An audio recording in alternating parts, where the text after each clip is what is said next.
Initialement proposée à 700 exemplaires, la M4 GTS est la BMW sortie des usines Motorsport la plus sportive jamais produite. Dans la précédente vidéo, je vous avais fait part de mon ressenti sur ma M4 compétition parfaitement d'origine. J'avais été relativement déçu en comparaison de ma M3 F80 qui, elle, avait reçu une préparation châssis et moteur. La M4 compétition ayant une vocation normale de GT sportive. Depuis, elle a reçu quelques modifications que je vous exposerai dans une prochaine vidéo. Mais ici, j'ai acheté une M4 directement préparée par Motorsport. Donc ça vaut 2 fois le prix. Ok, mais est-ce que ça vaut le coup?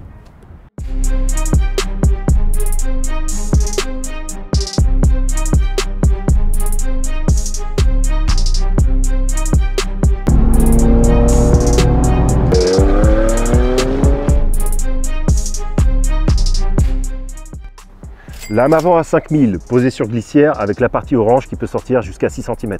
Capot à 5000, entièrement en carbone. Aileron à 5000, entièrement en carbone, avec 3 positions possibles. Le diffuseur en carbone à 1500 €. Échappement en titane M Performance à 6500 €. Le fond plat de la voiture, dont le prix par contre me reste inconnu. Les jantes, qui sont en fait les mêmes jantes que la compétition, c'est juste la couleur qui change, donc on va pas dire de prix. Le kit céramique à 22 000 €, qui peut équiper de série certaines M3 ou M4 traditionnelles. Les combinés filetés, qui sont en fait des KW-V4 à 5000 €. Les feux LED de la GTS à 7500 € avec la signature lumineuse spécifique. Les intérieurs de porte en composite, dont je connais pas le prix. Les sièges baquets en carbone à 10 000 €. Le volant GTS en Alcantara à 1500 €. L'arceau-cage et son extincteur à 5 000 €. Suppression de la banquette arrière, suppression de la coudoir centrale. Donc en équipement en plus sur une GTS, vous avez, selon vos critères, entre 50 et 70 000 € de pièces ajoutées. Combien?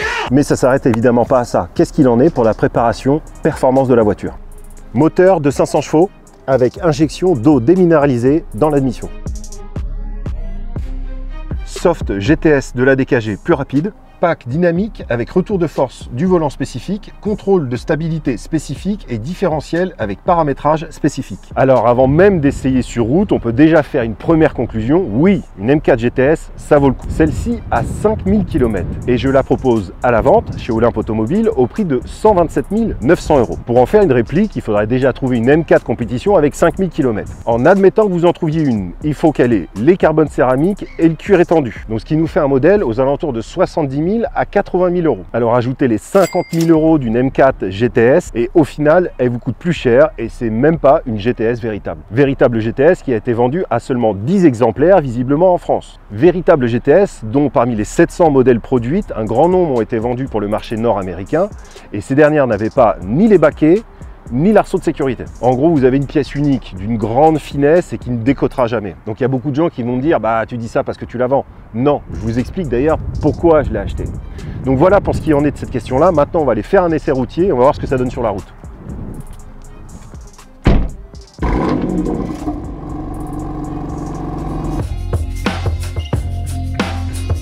Alors je veux qu'on se mette d'accord, est-ce que tout ça est bien utile? La réponse c'est évidemment non. Enfin une M4, même une M4 standard en 431, est-ce que c'est bien utile? Non. J'ai eu beaucoup de messages et de commentaires sur Instagram. Ouais, une M4 GTS sur route ouverte, ça sert à rien. Mais aller sur circuit, ça sert à quoi? Vous êtes rémunéré pour aller sur circuit? La réponse, on la connaît. Vous faites ça parce que ça vous fait plaisir. Eh bien, il y a des gens à qui ça fait plaisir d'avoir une GTS dans leur garage. Et continuer à dépenser des fortunes dans des disques, plaquettes, peintures, bacs à gravier et pour les moins chanceux, dans des rails de sécurité. Mais arrêtez de nous casser les bonbons. Alors oui, c'est inutile d'avoir un kit gros frein, 800 chevaux, un aileron de DTM pour aller faire ses courses à Auchan. Mais tout comme vos chronos sur circuit sont inutiles, ça nourrit juste un plaisir personnel. Donc là, normalement, j'ai dû déjà répondre à un paquet de commentaires que j'étais censé avoir sur YouTube. Mais au moins, on est clair sur cette question-là. Maintenant, on peut s'entendre que pour émettre un avis objectif sur la GTS, c'est pas sur la route que réellement on s'en rendra compte.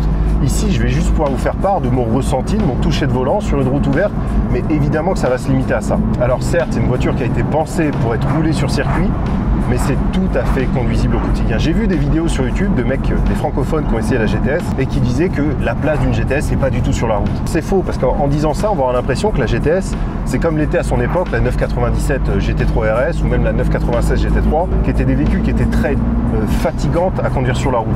La GTS, comme vous le voyez, elle est extrêmement agréable à conduire sur la route. La boîte, et pourtant là je suis en mode semi-sport, la boîte elle est très souple, elle met pas d'à-coups.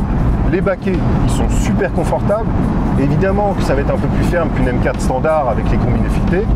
On va avoir aussi un peu une lecture des déformations de la route en conduite dynamique, mais ça reste tout à fait viable.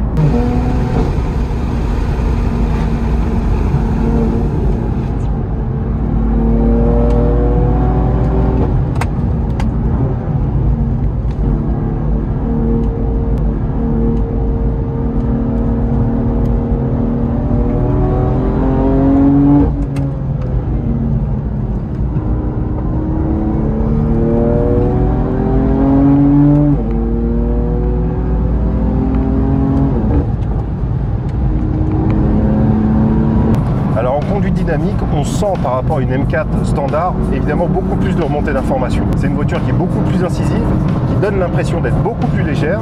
Alors avec un freinage, le freinage carbone céramique que j'avais sur ma M3 F80, moi je le trouve formidable.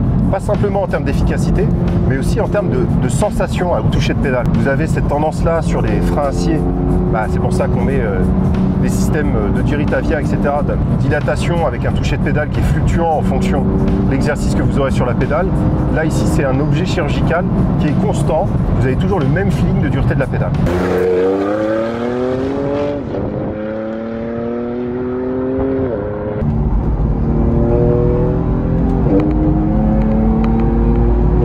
Alors, au niveau du grip aussi, il faut savoir que ce modèle-là est équipé de série en Smithslick avec des Michelin Cup 2 et qui ont fait déjà leur preuve. Vous avez un grip une fois qu'ils sont chauds, qui sont exceptionnels. Sur la compétition, j'ai des PS4S, qui est déjà pratiquement ce qu'on peut faire de mieux en usage mixte.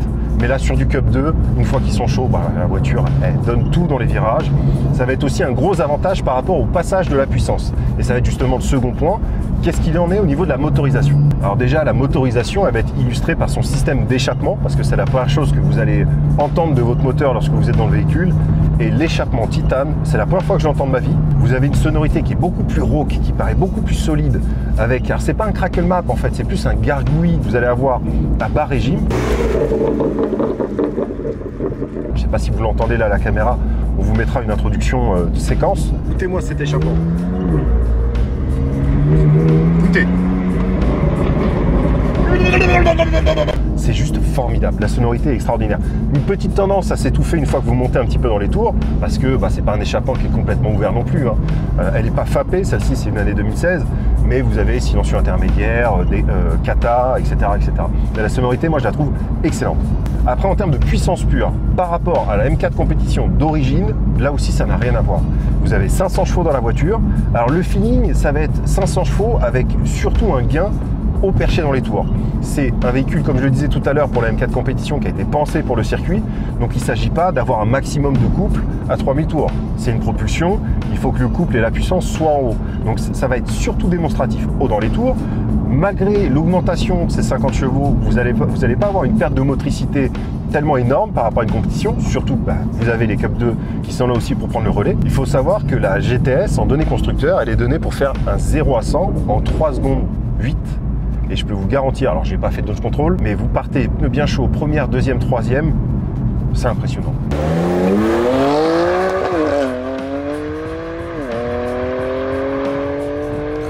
C'est beaucoup plus impressionnant que la M4, y compris qu'une M4 préparée qui va avoir cette tendance-là, évidemment, sur les premiers rapports, à tout laisser par terre. Maintenant, pas d'excès de confiance, ça reste une M4 de 500 chevaux, sur route humide, sur route froide, ESP off, première, deuxième, vous pouvez partir en enfer. Si on compare une M4 compétition d'origine à une GTS, il n'y a aucun match, y compris sur route ouverte. Le pack compétition amenant la puissance de 431 à 450 chevaux sur une pack compétition a été pensé pour être utile sur circuit tout en étant confortable sur route. Donc au final, vous avez moins de couple en bas, c'est donc moins sensationnel. Vous avez les suspensions qui restent exactement les mêmes, l'échappement aussi qui reste les mêmes qu'une standard, il y a juste un ajout d'un crackle map. Et moi, je trouve tout ça pas hyper sensationnel. Sur la GTS, vous avez des améliorations qui, à mon sens, devraient être même d'origine sur une M4 traditionnelle, notamment les combinés filetés, le freinage, les 500 chevaux, l'échappement et le soft de boîte. Tout ce qui est autour de ça, c'est-à-dire le travail aérodynamique, les baquets, les harnais, rendent un cachet de fou à la M4 GTS, mais n'auront vraiment qu'un véritable sens pour les personnes qui l'utiliseront sur circuit. D'ailleurs, j'ai eu beaucoup de commentaires sur Instagram de gens qui me disaient une GT3 est beaucoup plus efficace. Pour votre information, une GTS colle 10 secondes sur un bouclage du Nürburgring par rapport à une GT3. Là, actuellement, je suis en train de terminer de préparer la mienne. Il me reste encore un certain nombre de choses à faire, mais il sera intéressant, une fois qu'elle sera terminée, de faire une vidéo pour un match retour et la comparer à une GTS. Voilà, j'espère que cette vidéo vous a plu. On en refera une, j'espère, avant 4 mois, parce que c'est vrai que j'ai pas été très productif ces derniers temps sur YouTube. Mais si vous voulez plus de contenu, vous abonnez à ma chaîne YouTube, vous likez cette vidéo et puis vous n'hésitez pas à me rejoindre sur Instagram. À plus tard les mecs.